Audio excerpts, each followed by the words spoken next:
સરકારના નિર્ણયને કારણે આજે દેશના કરોડો ખેડૂતોની ઊંઘ હરામ થઈ ગઈ છે.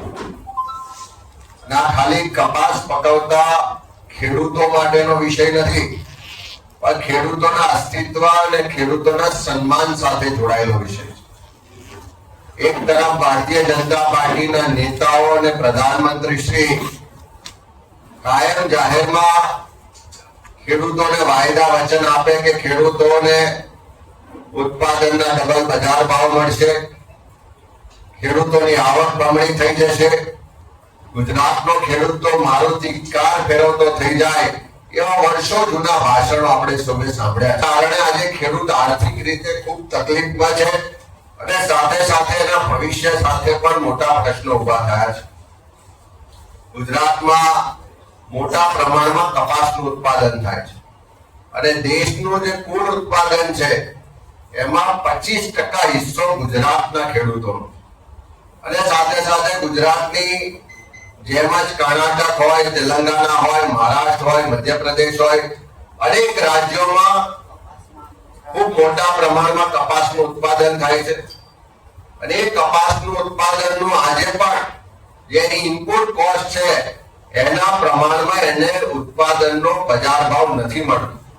અને આ તો પડ્યા પર પાટું સમાન સરકાર દ્વારા જે ઇમ્પોર્ટ ડ્યુટી હતી જે 11% હતી એને 0 કરવાનો નિર્ણય કરવામાં આવ્યો. ઓગસ્ટ મહિનામાં જ્યારે નિર્ણય થયો ત્યારથી જ વિરોધની શરૂઆત થઈ. એમ હતું કે સરકાર નિર્ણય પાછો ખેંચશે, પણ નિર્ણય પાછો ખેંચવાને બદલે સરકારે એની જે અવધિ હતી 30મી સપ્ટેમ્બર એમાં વધારો કરીને 31 ડિસેમ્બર કરી. એનો સ્પષ્ટ મતલબ છે કે આ સરકાર ખેડૂત વિરોધી છે, ખેડૂતોની કોઈ પણ પ્રકારની ચિંતા નથી. અને આ નિર્ણયથી થવાનું શું કે આ નિર્ણય થવાને કારણે જે વિદેશથી કપાસ ભારતમાં આવશે એના પર હવે 0% ડ્યુટી લાગવાની, એટલે કોઈ ડ્યુટી નહીં લાગે.